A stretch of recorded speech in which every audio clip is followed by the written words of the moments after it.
Hello and welcome to the first of the Clive solo casts. This is me in the wood, sans Ron, with a few things to talk about. Don't know how often I'll do these. We'll see how it goes when the mood strikes me. Ron is of course welcome to do his own solo casts as well if he so desires. So we'll see about that. Anyway, what I wanted to talk about was I recently visited the Laputa theatre in the Asagaya district of Tokyo for the first time. This is quite a cosy little rep theatre, seats about 50 at most, I'd say. And it specialises, I guess, in showing if I'm not mistaken, predominantly Japanese. I don't think they show non-Japanese movies. They show kind of rare or out-of-print movies, or they cluster interesting movies together into seasons, retrospectives of directors or actors or that kind of thing. It's the 20th anniversary this year, which means it opened just before I first came to Japan, but I'd never made it there before, probably because it's mostly Japanese stuff and there are no subtitles, so only in very recent years have I felt confident enough to start watching Japanese movies without subtitles. That's not to say that my fluency level is that high, but I just feel more comfortable and capable of handling at least some films without subtitles. Anyway, I went along because they were showing a couple of things that are relatively rare and not available on DVD or I don't think VHS or any streaming services. First out the gate was Barasu Made Oe Shinjuku Nijigoji, which is in Christie's Yakuza movies book Gun and Sword in the Shochiku section. And his title, Pursuit of Murder Shinjuku's 25th Hour, which is pretty much spot on translation, really. But what's interesting about this film is it's a remake of Fritz Lang's 1953 crime film The Big Heat, itself based on a serialized novel by William P. McGibbon. And it's interesting to note how closely it follows the original film. I watched The Big Heat again, which I hadn't seen in years, which is a great little film. Really, it's a nice combination of it's Fritz Lang, and it's Fritz Lang working with a reasonable budget, and it's all very kind of slick and grand and all very well crafted, but combined with the fast speed, no nonsense approach of a low budget noir even programmer. And there's builders in, by the way, which is what that racket is outside.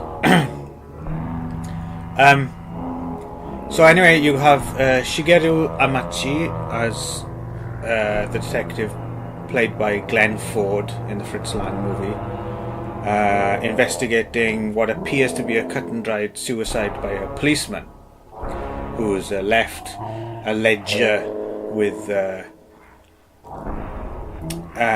incriminating evidence about police corruption and collusion with gangsters. And the gangster is played by Makoto Sato, who is always fantasy, and he's kind of a combination of the Lee Marvin character in The Big Heat and the Alexander Skirby big boss character that Lee Marvin works for. They've kind of been conflated into one role here.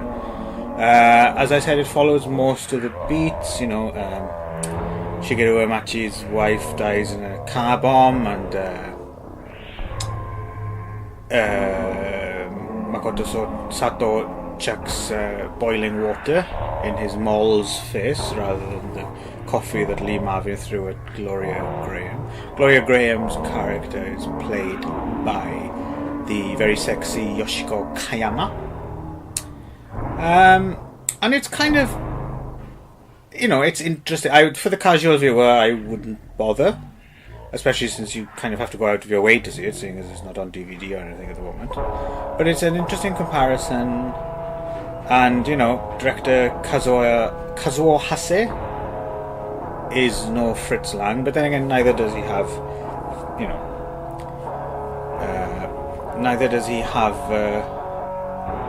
Fritz Lang's resources to work with. So, considering, he did fairly well. Interesting film to know about. I mean, I didn't know there was a Japanese remake of Big Heat, more than it is to watch.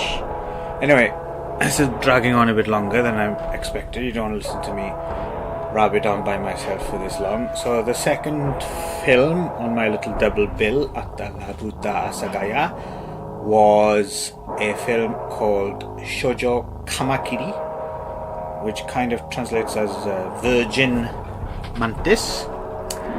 And this is a very short film, about 50 minutes long, and it's kind of, it's an out-and-out softcore sex film from 1973, coming from Toei.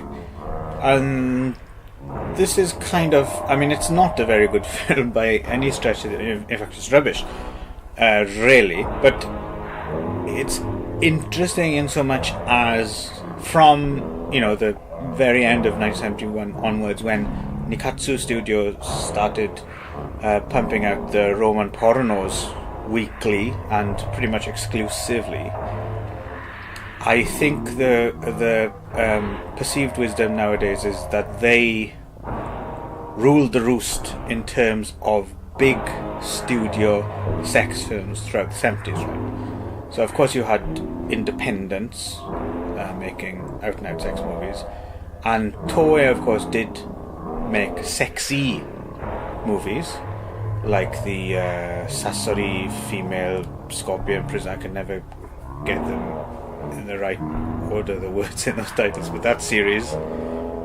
with Kajimeko, double women in prison movie, but a kind of action thriller with sexiness and upskirt stuff thrown in.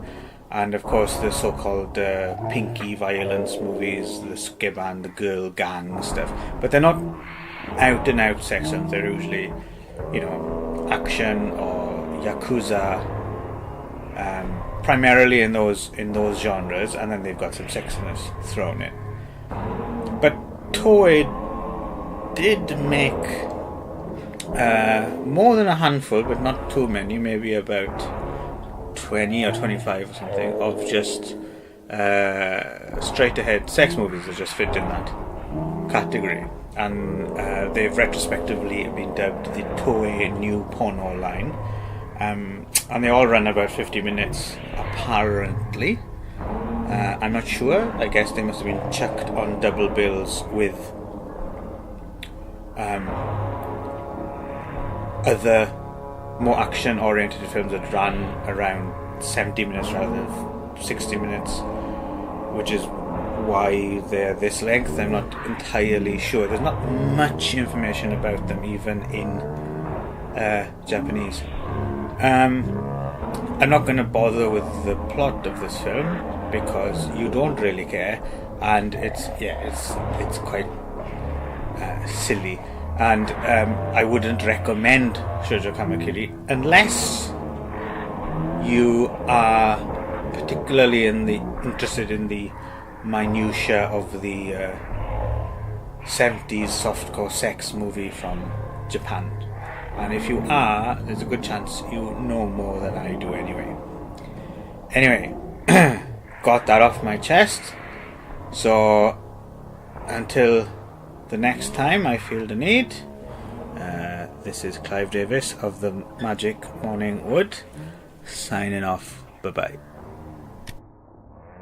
Dances like a